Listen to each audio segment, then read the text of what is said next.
Olá, amigos, sejam bem-vindos mais uma vez à nossa classe bíblica Bíblia Fácil.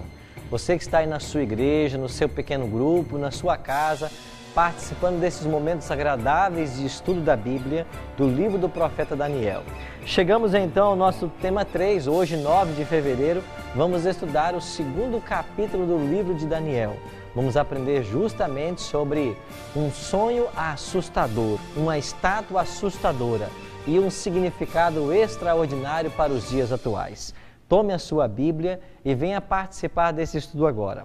Deixa eu aproveitar e dar uma dica para você. Assim que nós terminarmos as nossas classes, todos os domingos, você tem aí um grupo de professores, um grupo de instrutores capacitados para ajudar você a compreender mais a Bíblia.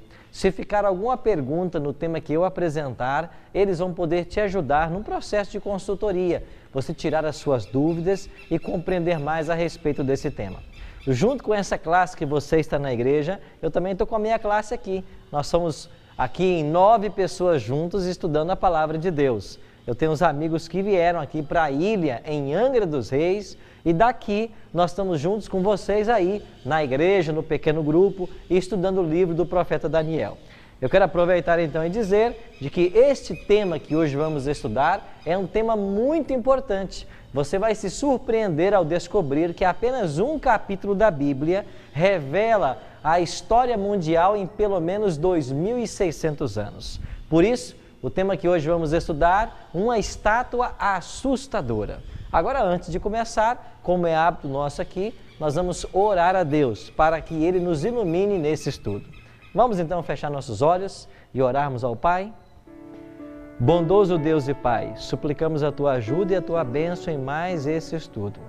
Dirija nossos pensamentos, ajuda-nos a compreender a Tua vontade para a nossa vida. Em nome de Cristo nós te oramos. Amém. Pois bem, tome sua Bíblia, vamos juntos ao estudo de hoje, que vai falar de uma visão extraordinária e de um significado maravilhoso para os nossos dias. Daniel, abra sua Bíblia em Daniel, na página 588 do Antigo Testamento. Você que nos acompanha em casa, tome sua Bíblia também, livro do profeta Daniel. Vamos analisar hoje o capítulo 2. E nós vamos descobrir de que esse sonho fala em pelo menos 2.500 anos de história. Nabucodonosor era o rei de Babilônia.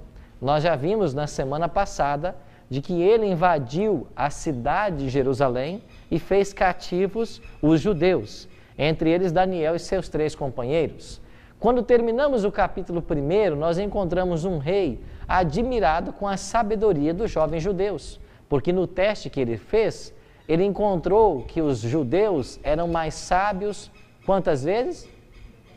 10 vezes mais sábios do que os outros sábios de Babilônia. Veja que eles comparados não às pessoas normais, mas já comparados a sábios. E eram 10 vezes mais sábios. Agora, essa admiração pelo rei, ela não durou muito tempo. Nós vamos descobrir que algo aconteceu. Quem era esse rei que estava em contato com esses príncipes judeus? Qual é o significado do seu nome? Esse nome é muito curioso, né? Nabucodonosor. Um nome enorme, estranho para nós, mas sabe o que significa esse nome? Esse nome é um nome babilônico e na cultura babilônica, Nabucodonosor vai significar prece dirigida ao deus Nabu por proteção. Nabu, uma outra deidade de Babilônia. Então ele era um pagão politeísta, adorava vários deuses e o nome dele já era uma adoração ao deus Nabu. Um outro detalhe interessante, nós vimos na semana passada que foi Deus quem entregou Jerusalém nas mãos de Babilônia, nas mãos de Nabucodonosor. Agora, por que é que Deus permitiu que o seu povo fosse parar escravo desse rei pagão? Nós temos uma pista aqui em Jeremias capítulo 7, verso 6. O profeta Jeremias escreveu assim: agora eu entregarei todas estas terras ao poder de Nabucodonosor, rei da Babilônia, meu servo. Interessante. O profeta Jeremias, antes que acontecesse a invasão babilônica, já está chamando Nabucodonosor de servo de Deus. Por que Deus, através de Jeremias, chama Nabucodonosor de seu servo? Porque ele queria usar a Nabucodonosor para beneficiar o seu povo. Por isso que Deus permitiu que ele escravizasse seu povo. Mais que isso, Deus queria que a presença do seu povo em Babilônia levasse Nabucodonosor à conversão. Deus estava se esforçando para alcançar esse rei pagão. E isso, de fato, nós veremos na história se aconteceu ou não. O certo é que o profeta já chamava Nabucodonosor de um servo de Deus. Quando entramos no capítulo 2 de Daniel, nós vamos agora entrar em contato com a primeira visão do livro de Daniel. Quantos de vocês se lembram de como o livro de Daniel está dividido? Eu disse isso para vocês na primeira semana de estudo. O livro de Daniel está dividido em quantas partes? Quem se lembra? Duas partes. Qual é a primeira parte? Nós chamamos de quê? Histórica. E a segunda parte? Profética. Só que dentro da parte histórica, os primeiros 6 capítulos, há uma profecia, o capítulo 2. E dentro da parte profética, há uma história, o capítulo 9. Você entendeu? Então, é uma mesclagem perfeita de história e profecia. Então, no livro de Daniel, nós temos ao todo 4 visões. O capítulo 2 registra a primeira visão. Então, tome a sua Bíblia e vamos ler agora Daniel, capítulo 2, nessa primeira visão. Olha para os versos 1 e 2. No segundo ano do reinado de Nabucodonosor, teve este um sonho. O seu espírito se perturbou e passou-se-lhe o sono. Então o rei mandou chamar os magos, os encantadores, os feiticeiros, os caldeus, para que declarassem ao rei quais lhes foram os sonhos. Eles vieram e se apresentaram diante do rei. Olha o que está acontecendo. Nabucodonosor teve um sonho, diz o texto. Era que ano do seu reinado? O segundo ano. Isso provavelmente era o ano 603 antes de Cristo. 603 para 602 antes de Cristo. Ele teve esse sonho e o seu espírito se perturbou. Por que ele ficou perturbado? Porque na cultura babilônica, você ter um sonho e se esquecer dele era um presságio ruim. Porque o sonho era uma das formas com que os deuses procuravam se comunicar com as pessoas. E quando você sonhava e não se lembrava mais, era um indício de que os deuses não estavam satisfeitos com você. E uma vez que eles atribuíam a esses deuses a vida, o poder, a riqueza, ele começou a temer pelo reino. Por isso ele ficou perturbado. E ele mandou chamar quem? A Bíblia diz que ele mandou chamar os magos, os encantadores, os feiticeiros e os caldeus. Quem é esse grupo? Eram sábios que ficavam junto ao rei para ajudá-lo na administração dos negócios do reino. Eram pessoas que aconselhavam o rei sobre as decisões, se vai à guerra, se não vai à guerra, se faz esta aliança, se não faz. Eram sábios. E eles também eram estudantes de astronomia, magia e outros tipos de jogos para tentar descobrir o futuro ou os mistérios. Eles achavam que eles podiam prever o futuro. Então o rei mandou chamá-los.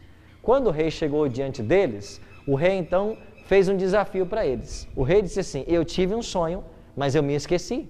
Agora eu quero que vocês me façam saber o sonho e a sua interpretação. Agora os magos então elaboraram a estratégia. Qual foi a estratégia que esses magos usaram? Olha para o verso 4. Os caldeus disseram ao rei em aramaico: ó rei, vive eternamente, dize o sonho a teus servos e daremos o quê? A interpretação. Rei, diga para nós o que você sonhou e nós vamos te interpretar o sonho. Era isso que eles sempre faziam. E aí eles inventavam qualquer coisa. E aí o rei acreditava naquilo que eles falavam. Só que nesse caso, o rei não estava se lembrando do sonho.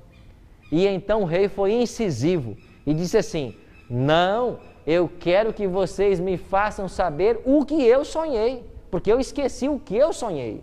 Eu quero saber o que eu sonhei e o que significa isso. Agora eles se viram numa situação difícil, porque qualquer coisa que eles inventassem, o rei logo saberia ser mentira. E se eles contassem a verdade, os detalhes iriam refrescar a mente do rei e ele voltaria a se lembrar do sonho. Então o que os magos disseram? Os magos, olha aqui no seu capítulo 2, o que os magos disseram para ele. Verso 10. Responderam os caldeus na presença do rei e disseram: não há mortal sobre a terra que possa revelar o que o rei exige, pois jamais houve rei, por grande e poderoso que tivesse sido, que exigisse semelhante coisa de algum mago encantador ou caldeu. A coisa que o rei exige é difícil, e ninguém há que possa revelar diante do rei, senão quem? Os deuses. E esses o quê? Não moram com os homens. O que você está pedindo, ninguém nunca pediu. Só quem pode dizer isso são os deuses, e esses não moram com os homens. Pois bem, eles disseram que era difícil, que os deuses que podiam revelar não moravam com os homens, estavam em outro plano. O que aconteceu então? O rei muito se irou e o rei baixou um decreto de morte. Olha aqui os versículos 12 e 13.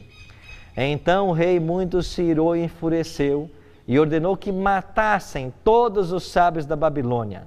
Saiu o decreto segundo o qual devia ser mortos todos os sábios, e buscaram a Daniel e seus companheiros para que fossem mortos. O rei ficou tão irado que ele disse assim: matem todos os sábios, porque na realidade esse povo não é sábio, é coisa nenhuma. Eles estão me enganando, então matem a todos. E foram buscar Daniel. Quando prenderam Daniel e os seus 3 amigos, Daniel perguntou: o que está acontecendo? Porque ele não sabia de fato o que estava acontecendo. Então disseram: não, você vai ser morto, porque você é um sábio também. Lembra que eles haviam passado no teste? No capítulo 1? Eles já estavam assistindo junto ao rei, porque agora nós estamos no 2º ano do reinado de Nabucodonosor. Sim, amigo. Tanto que eles estavam, que foi considerado como 10 vezes mais sábios, né? Exatamente. Então, o fato deles estarem lá agora como sábios implicava que eles também interpretassem o sonho, só que eles não foram chamados à presença do rei. Certamente havia entre o grupo de sábios um tipo de politicagem para deixá-los de fora, porque eles tinham inveja, como nós veremos aqui para frente ainda. Então, quando foram prender Daniel e seus amigos, ele perguntou: por que eu estou preso? Porque o rei teve um sonho, ninguém interpretou e você vai ser morto. Ele disse: não, então deixa eu falar com o rei. E então o Daniel foi introduzido à presença do rei. E Daniel falou assim: rei, eu não sabia o que estava acontecendo, agora eu estou sabendo, então você me dá um tempo, porque eu vou trazer para você a interpretação. O rei, no estado desesperador que estava, disse: tá bom, eu vou dar um tempo para você então. A Bíblia não fala quanto tempo ele deu, mas certamente não foi muito tempo. Agora, o que Daniel fez a partir desse momento? Olha aqui para o versículo 18. Verso 17 melhor, Daniel 2,17.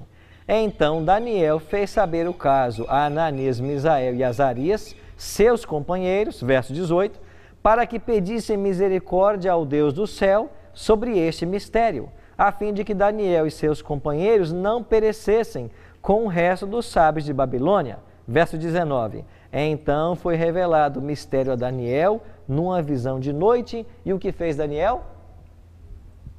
O que ele fez? Bendisse ao Deus do céu. O mistério foi revelado. E quando esse mistério foi revelado, o que Daniel fez? Ele bendisse o Deus do céu. No momento de crise, Daniel foi orar. Quando ele foi ameaçado de morte, ele reuniu seus amigos e foi orar. Sabe que nós devemos agir como Daniel? Nos momentos de crise e dificuldade, a oração é uma arma que Deus coloca em nossas mãos para sermos vitoriosos. Quando a crise se abate, quando as dificuldades surgem, nós temos que buscar na oração a resposta aos nossos problemas. E assim como Deus ouviu a oração desses 4 jovens, Ele vai ouvir também a nossa oração. Um detalhe interessante, quando Daniel volta à presença do rei, agora já sabendo do que se tratava, Daniel vai começar a interpretar o sonho para o rei e também dizer para ele o que ele sonhou. Olha no verso 36, Daniel 2, verso 36. Daniel se apresentou diante de Nabucodonosor e disse assim, Daniel 2, 36. Este é o sonho e também a sua interpretação diremos ao rei. E Daniel começou a dizer assim, ó rei, tu estavas olhando no teu sonho e eis que o Senhor viu uma grande e terrível estátua. Essa estátua tinha a cabeça de ouro, os peitos e braços de prata, o quadril de bronze, as pernas de ferro e os pés em parte de ferro e em parte de barro. Enquanto você olhava para essa estátua, uma pedra foi arrancada sem auxílio de mãos e atingiu os pés da estátua e esmiuçou o ferro, o bronze, a prata e o ouro. Mas esta pedra cresceu e encheu toda a terra.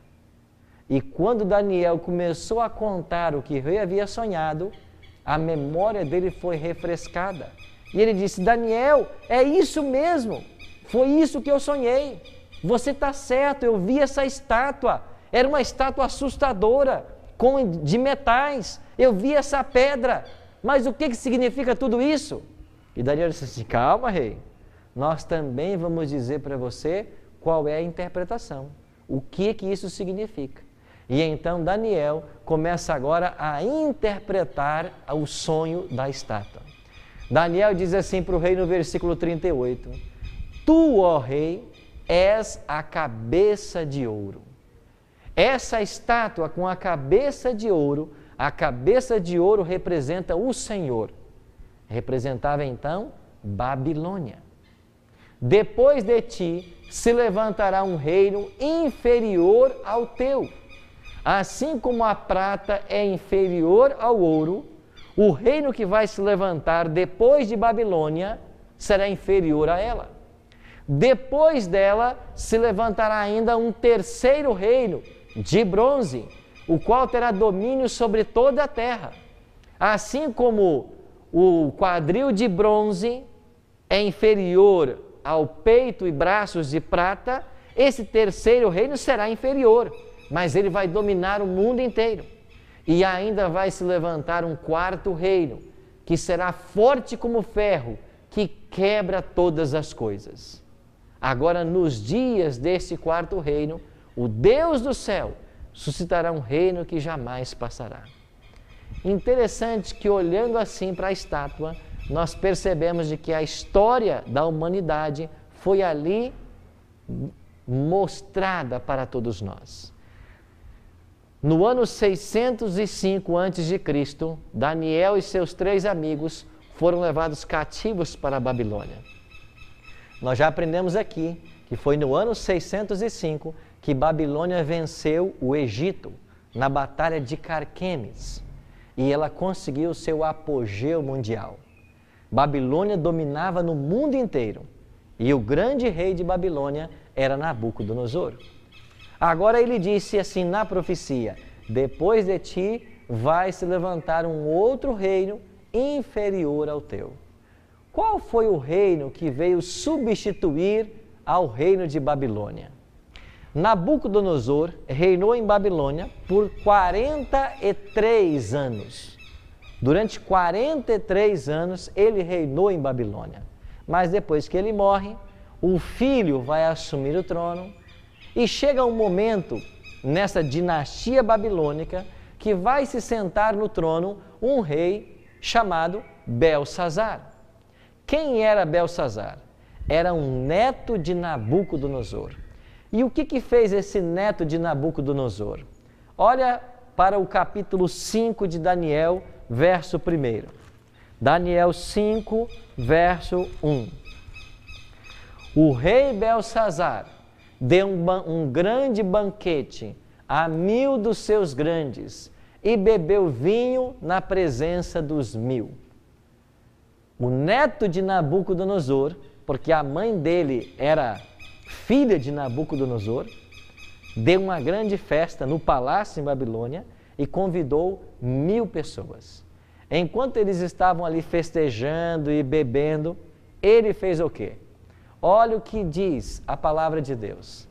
Daniel diz assim: beberam vinho e deram louvores aos deuses de ouro, de prata, de bronze, de ferro, de madeira e de pedra.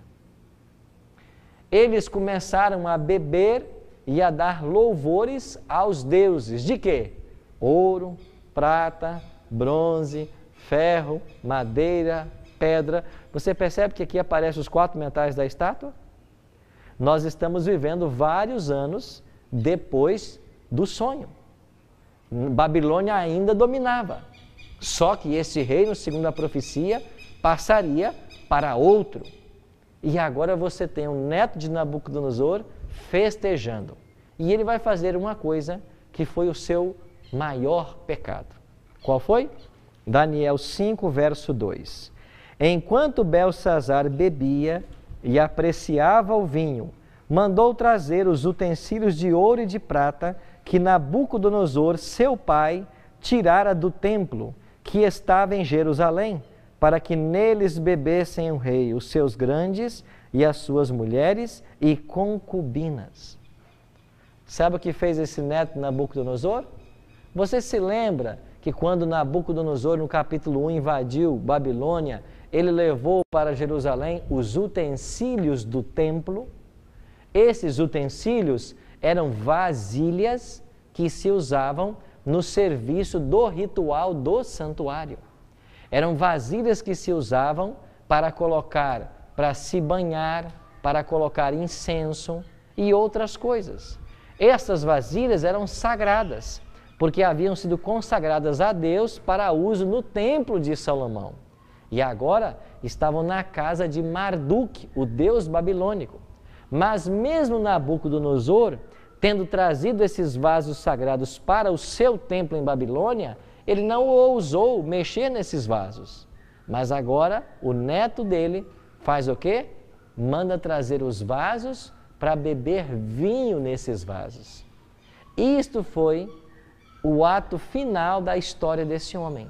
Ele blasfemou contra o Deus do céu, duvidando de que o Deus de Israel poderia fazer alguma coisa com eles. E enquanto eles estavam bebendo nesses vasos, algo extraordinário aconteceu. Olha o que diz o texto sagrado. Daniel 5, 24 e 25. Daniel 5, 24 e 25. Diz assim: então da parte dele foi enviada aquela mão que traçou esta escritura. Esta, pois, é a escritura que se traçou. Mene, mene, tekel e parsim. Sabe o que aconteceu? Enquanto eles estavam bebendo nos vasos sagrados, apareceu uma mão misteriosa e escreveu na caiadura da parede no Palácio Real. Mene, mene, tekel e parsim. Ninguém entendeu o significado dessas palavras. Elas não diziam nada para eles, mas o rei sentiu que era um presságio terrível. E ele teve muito medo. E ele mais uma vez fez o quê? Mandou chamar os magos. A história se repetiu mais uma vez. Ele mandou que os magos fossem chamados, mas os magos nada puderam fazer, mais uma vez. Aí a mãe dele, que era filha de Nabucodonosor, disse assim: nos dias do teu pai, havia aqui em Babilônia um jovem que interpretava sonhos. O nome dele era Daniel e ele ainda está aí. Sabe quantos anos já haviam se passado? Sabe em que ano foi esse evento? No ano 539 a.C. Esta mão que escreveu na parede no dia desta festa no palácio aconteceu no ano 539 a.C. Isso quer dizer que Daniel foi levado para a Babilônia em 605, então já faziam pelo menos 66 anos que Daniel estava ali. E se Daniel foi levado para lá com mais ou menos 18 anos de idade, Daniel já estava com quase 90 anos. entrou esse Daniel com quase 90 anos e começou a interpretar a Escritura. E Daniel disse assim: sabe o que isso significa, rei? Esta é a interpretação daquilo. Mene, contou Deus o teu reino e deu cabo dele. Tekel, pesado foste na balança e achado em falta. Pérez, dividido foi o teu reino e dado aos medos e os persas. Daniel 5, 26 a 28. Sabe o que Daniel disse para o rei Belsazar? Você agiu mal.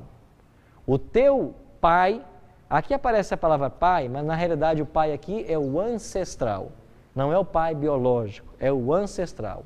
O teu pai, que na realidade é teu avô, né? Ele andou nos caminhos do Senhor. Ele reverenciou o Deus do céu. Até fez um decreto. Mas você não se lembrou da história dele. Você não prestou atenção nas lições que ele aprendeu.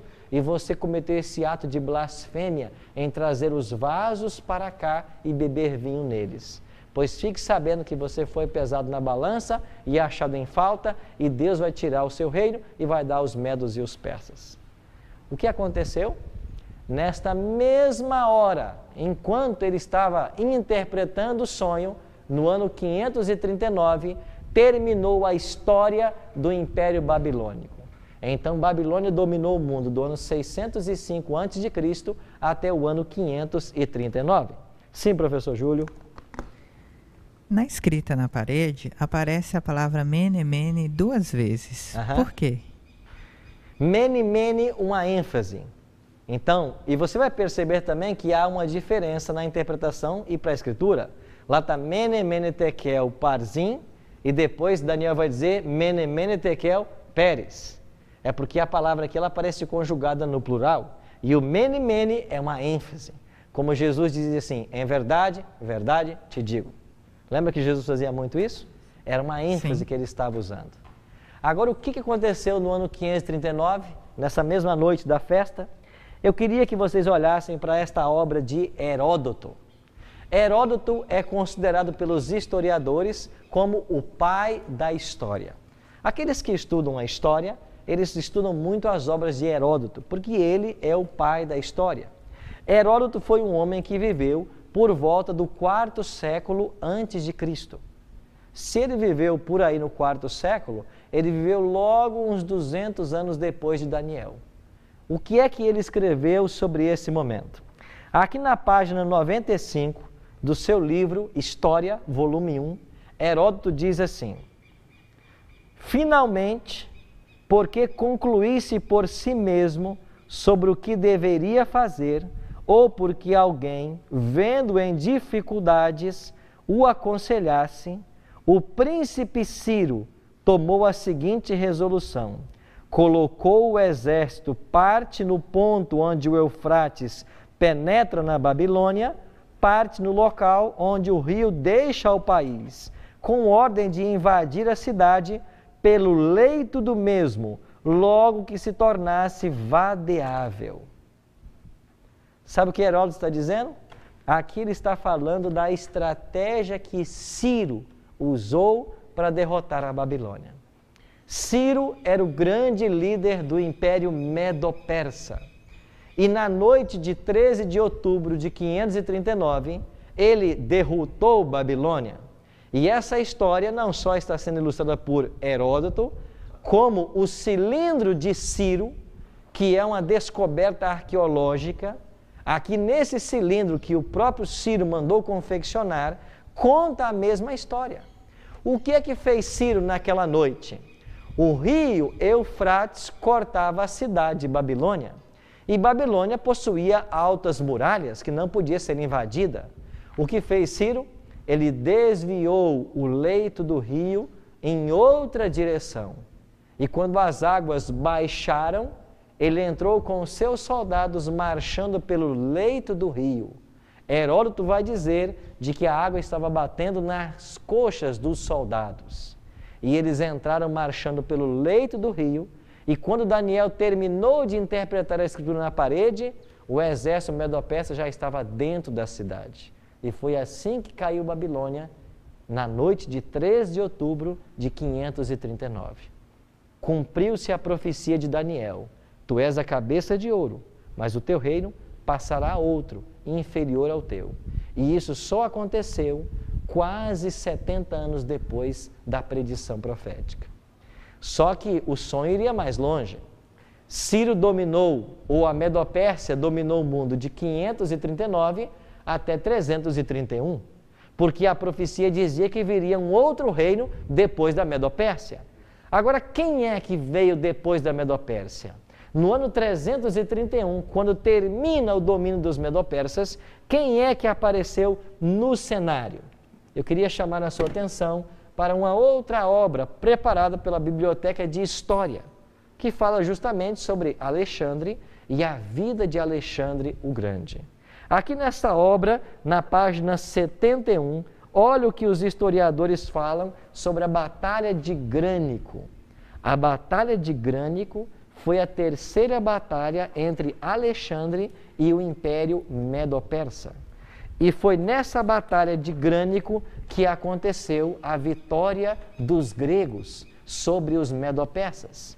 Na página 72 diz assim: a guerra, portanto, foi decidida e as tropas persas marcharam ao encontro dos macedônios, seguindo as margens escarpadas do Grânico. Entretanto, Alexandre avançava também para o Grânico. Página 73, os dois exércitos estavam face a face, olhavam-se atentos e ansiosos, esperando um ao outro a iniciativa do combate. Alexandre olhava o conjunto e avaliava a situação, e a busca de melhor ponto para ataque. Depois, montando o cavalo de batalha, o rei deu o sinal e o ataque começou. Aqui diz, continuando na página 73, depois de 1000 peripécias, os persas debandaram. Segundo Plutarco, que é um outro historiador, Alexandre, em Grânico, não mostrou um alto pensamento militar, sendo, antes de tudo, uma demonstração de heroísmo. E Alexandre venceu os Medo-Persas no ano 331. Aqui está a Grécia, o terceiro império mundial, representado pelos quadris de bronze. Alexandre é chamado na história de o Grande, porque ele fundiu o Império Grego à Macedônia. E a Grécia vai dominar o mundo do ano 331 a.C. até o ano 168. O que aconteceu no ano 168? O Império Romano começou a conquistar terras. E Roma foi avassaladora na conquista e na expansão do Império. Aí começou a dinastia dos Césares. E no ano 168, na Batalha de Pídima, nós temos um momento em que Roma assume o controle mundial. O Império Romano estava representado na estátua pelas pernas de ferro. Agora Daniel disse que a história continuava. O Império Romano dominou o mundo até o ano 476 depois de Cristo. Mas Roma perdeu seu poder no ano 476 de nossa era. Mas para quem Roma perdeu o seu poder? Depois de Roma, qual foi o império mundial que surgiu na história? Vocês conseguem identificar? Qual foi o império mundial que surgiu depois de Roma? Nenhum. Sabe por que não? Porque Roma foi minada em suas bases por 10 tribos bárbaras. Assim como os pés da estátua tinham 10 artelhos, Roma, segundo um grande historiador do século XVIII, Edward Gibbon, ele ensina na sua obra a história e o declínio e queda do Império Romano, que dos anos 352 a 476, as tribos bárbaras invadiram a Itália e minaram o Império Romano. E no ano 476 cai Rômulo Augusto, que foi o último imperador de Roma Ocidental. Então, o quarto império mundial foi destruído e as 10 tribos bárbaras tomaram conta do mundo. Edward Gibbon, ele cita pelo menos 8 destas 10 tribos. Quais eram elas? Ele chama os álamos, os francos, os burgundos, os suevos, visigodos, saxões, lombardos, érulos, vândalos e ostrogodos. Dessas 10 tribos, 3 tribos foram extintas. Nós veremos isso no capítulo 7 de Daniel. Por que essas 3 foram extintas? Mas as 7 que sobraram organizaram a França, Alemanha, Suíça, Portugal, Espanha, Inglaterra e Itália. Como surgiu a nossa moderna Europa? Ela é o resultado das tribos bárbaras que destronaram Roma no quinto século. Agora lembra do sonho lá? O que acontecia na continuidade do sonho? Olha para o versículo 45. O que aconteceria nos dias dos pés da estátua? Daniel 2:45. Passados os impérios mundiais, Babilônia, Medopérsia, Grécia e Roma, o que aconteceria nos dias dos pés da estátua? Daniel 2:45 diz assim: como vistes que do monte foi cortada uma pedra sem auxílio de mãos, e ela esmiuçou o ferro, o bronze e o barro, a prata e o ouro, o grande Deus fez saber ao rei o que há de ser futuramente. Certo é o sonho e fiel a sua interpretação. O que representa essa pedra que foi cortada sem auxílio de mãos? Ela representa o reino de Cristo, que virá estabelecer-se em nossos dias. Em quais dias? Nos dias desses reis. De que reis Daniel está falando quando diz nos dias desses reis? Dos reinos dos artelhos, dos reinos da Europa. Então, a profecia é clara. A Europa nunca mais vai se unificar. Nós nunca mais teremos um reino mundial soberano. Dominaram como império até Roma. Agora foi dividido. Os países modernos da Europa aí estão. E a profecia diz assim: nos dias desses reis, o Deus do céu suscitará um reino que jamais terá fim.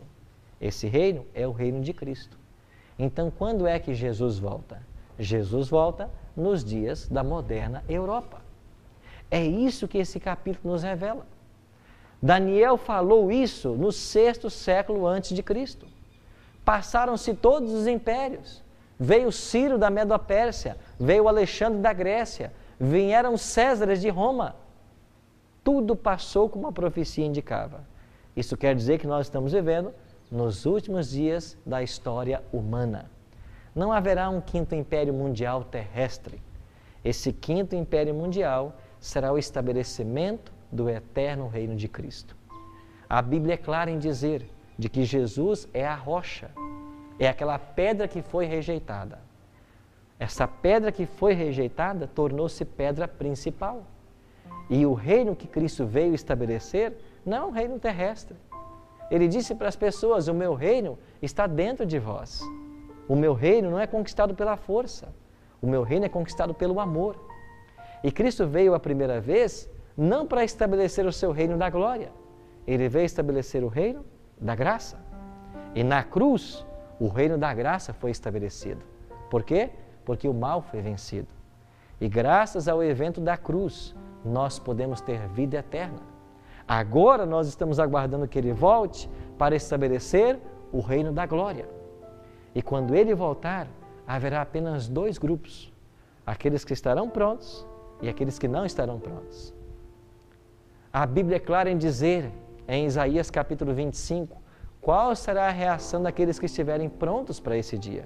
Eles dirão assim: eis que este é o nosso Deus, o qual aguardávamos, e Ele nos salvará. O Apocalipse também fala de qual será a reação dos perdidos. Em Apocalipse capítulo 6, dos versículos 15 a 17, eles dirão aos montes e aos rochedos: caiam sobre nós, e escondei-nos da face daquele que se assenta no trono, e da ira do Cordeiro, porque chegou o grande dia da ira deles. E quem é que pode suster-se? Em qual grupo você quer estar? Você quer estar naquele grupo que vai dizer: eu estou pronto, Cristo? Eu quero aceitar-te como meu rei? Ou você vai estar naquele grupo que vai fugir? A nossa posição naquele dia depende de uma decisão hoje. Porque naquele dia, ninguém vai decidir nada. Os casos já estarão decididos. É hoje que eu preciso decidir. E a pergunta que fica para vocês e para você que me assiste em casa é: você quer ser cidadão nesse reino que vai durar para sempre? Ore comigo. Pai Santo, obrigado, Senhor, porque a Tua palavra nos esclarece nesta hora de que há um Deus que precisamos servir. Há um Deus que está voltando em glória e majestade para estabelecer o reino que será eterno. Os reinos vieram e passaram. Os tronos foram conquistados e se perderam. Mas esse rei, ele estabelecerá um reino que terá domínio sempiterno. Nós queremos ser cidadãos desse reino. Por isso, aceita agora a entrega do nosso coração. A nossa vida, ela está em Tuas mãos. Aceita, bom Deus, a nossa entrega. Aceita-nos assim como estamos, para que um dia sejamos como Tu desejas. Perdoa nossas faltas, os nossos pecados. E na Tua gloriosa volta, salva-nos para o Teu reino. Em nome de Cristo nós te oramos. Amém.